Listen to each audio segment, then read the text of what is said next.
இன்னைக்கு ராத்திரி நீங்க வானத்தை பாக்குறீங்க. ஆனா அங்க நிலா இல்ல. எந்த ஒரு வார்னிங்கும் இல்ல, எந்த வெடிப்பும் இல்ல. அது சும்மா காணாம போயிடுச்சு. கேக்குறதுக்கு ஏதோ ஹாரர் படத்தோட ஆரம்பம் மாதிரி இருக்கலாம் இல்லையா? ஆனா இந்த ஒரே ஒரு விஷயம் நம்ம பூமியில நமக்கு தெரிஞ்ச எல்லாத்தையும் தலைகீழா புரட்டி போட்டுடும்.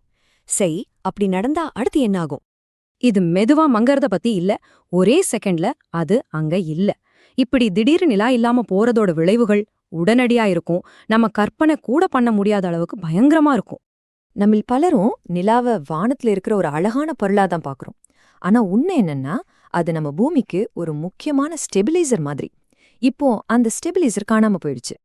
ஆமாங்க, பில்லியன் கணக்கான வருஷங்களா நிலாவோட ஈர்ப்பு விசைதான் பூமிய ஒரு நிலையான சரியான பாதையில வச்சிருக்கு. அது இல்லாம போனதும் அந்த சின்ன பேலன்ஸ் உடைய ஆரம்பிச்சிடும். முதல்ல உடனடியா இதோட பாதிப்பை நாம எங்க பாப்போம் தெரியுமா? நம்ம கடல்கள்ல தான். நிலவோட ஈர்ப்பு விசை இல்லாம இரவு பகலா அடிக்கிற அலைகளோட ஆட்டம் திடீர்னு நின்னு போயிடும். இந்த வித்தியாசத்தை பாருங்களேன். நிலா இருக்கும்போது நமக்கு எப்பவும் போல சக்தி வாய்ந்த அலைகள் வருது. ஆனா அது இல்லாம போனா அலைகள் சூரியனோட ரொம்ப பலவீனமான ஈர்ப்பு விசையால மட்டும்தான் கட்டுப்படுத்தப்படும். இதனால கடல்கள் ஒரு மாதிரி பயமுறுத்துற அமைதிக்குள்ள போயிடும். சோ இதனால என்ன ஆகும்? அலைகளோட சக்தி வெறும் 3ல 1 பங்கா குறைஞ்சிடும். யோசிச்சு பாருங்க, இது ஏதோ சின்ன மாற்றம் இல்ல. இது நம்ம பூமியோட உயிர் நாடியவே மாத்தக்கூடிய ஒரு பெரிய விஷயம். இதோட விளைவுகள் உண்மையிலேயே பேரழிவா இருக்கும். அலைகளோட ஓட்டத்தை நம்பி வாழ்ற கடலோர உயிரினங்கள் எல்லாம் அழிஞ்சு போகும். அலையாத்தி காடுகள் காஞ்சு போகும். பவளப்பாறைகளுக்கு சத்து கிடைக்காம செத்து போகும். இன்னும் சொல்ல முடியாத அளவுக்கு பல கடல் உயிரினங்கள் உயிர் வாழ போராடும். சரி, கடல்கள்ல ஏற்படுற இந்த உடனடி மாற்றத்துக்கு அப்புறம் மெதுவா ஆனா அதை விட பயங்கரமான விளைவுகள் தெரிய ஆரம்பிக்கும். நம்ம பூமி தன்னோட அச்சாணியையே இழக்க ஆரம்பிக்கும். நம்ம பூமி 23.5 டிகிரில சாஞ்ச சுத்துது இல்லையா? அந்த சாய்வு நிலையா வச்சிருக்கிறதே நிலாதான். இப்போ அந்த ஸ்டெபிலைசிங் ஃபோர்ஸ் இல்லாம நம்ம பூமி கண்ட்ரோல் இல்லாத ஒரு பம்பரம் மாதிரி மெதுவா தள்ளாட ஆரம்பிக்கும். இந்த தள்ளாட்டம் நம்ம கிளைமேட்ல ஒரு பெரிய குழப்பத்தை உருவாக்கும். ஆயிரக்கணக்கான வருஷங்கள்ல பூமியோட பருவநிலையே மாறிடும். இன்னைக்கு சகாரா மாதிரி பாலைவனமா இருக்கிற இடங்கள்லாம் ஒரு காலத்துல செழிப்பான காடுகளா மாறலாம். அதே சமயம் அமேசான் மாதிரி அடர்ந்த காடுகள்லாம் பனிக்கட்டி பிரதேசங்களா மாறிடும். வாழ்க்கை எப்படி இருக்கும்னு கணிக்கவே முடியாது.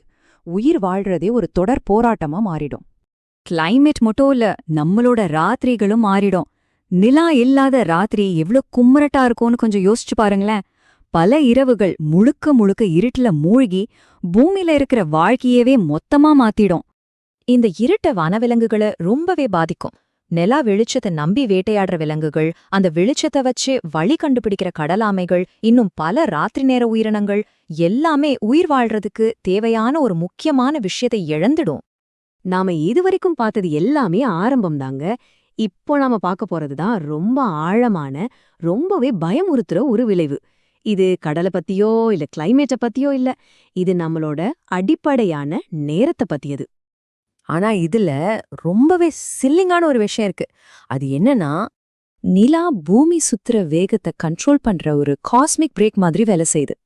நிலாவோட ஈர்ப்பு விசை கடல்கள்ல அலைகளை உருவாக்குது இல்லையா? அந்த அலைகளால வர்ற உராய்வு பில்லியன் கணக்கான வருஷங்களா நம்ம பூமி சுத்துற வேகத்தை கொஞ்சம் கொஞ்சமா குறைச்சிட்டு வருது. இப்போ அந்த பிரேக் இல்லாம போனா என்னாகும்? பூமி இன்னும் வேகமா சுத்த ஆரம்பிக்கும். இதனால நம்மளோட நாட்கள் மெதுவா குறைய ஆரம்பிக்கும். ஆமாங்க, நம்மளோட ஒரு நாளோட நேரமே மாறிடும். இந்த கற்பனை பயணத்தோட கடைசியில ஒண்ணு மட்டும் ரொம்ப தெளிவா புரியுது. நிலாங்கிறது வானத்துல இருக்கிற ஒரு பாறை மட்டும் இல்ல. அது நம்மளோட மௌனமான ஆனா ரொம்ப ரொம்ப முக்கியமான ஒரு பாதுகாவலன். அது வெறும் ராத்திரிக்கு வெளிச்சம் கொடுக்கறது மட்டும் இல்ல. அது நம்ம உலகத்தையே ஒன்னா பிடிச்சு வச்சிருக்கு. அது நம்மள பாதுகாக்குது, நம்மள பேலன்ஸா வச்சிருக்கு. இந்த பூமிய நாம வாழ்றதுக்கு தகுதியான இடமா மாத்துது. அலைகள் அமைதியாகிடுங்கிறது உங்களை ஆச்சரியப்படுத்துச்சா? இல்ல கிளைமேட் குழப்பமாகிடும்னு சொன்னதா? இல்ல நம்ம நாட்களே சின்னதாகிடும்னு சொன்னதா? நாம பார்த்த இந்த விஷயங்கள்ல எது உங்கள ஒரு நிமிஷம் அடேங்கப்பா அப்படின்னு சொல்ல வச்சது? நிலாவை பத்தினா உங்க பார்வைய இந்த அலசல் மாத்திருந்துச்சுன்னா ஒரு லைக் போடுங்க. உங்களை ரொம்பவே ஷாக் ஆக்குன விஷயம் எதுன்னு கீழே கமெண்ட்ல சொல்லுங்க. இதே மாதிரி இன்னும் நிறைய பிரபஞ்ச ரகசியங்களை தெரிஞ்சுக்க மறக்காம சப்ஸ்கிரைப் பண்ணுங்க. அடுத்த பகுதியில பார்க்கலாம்.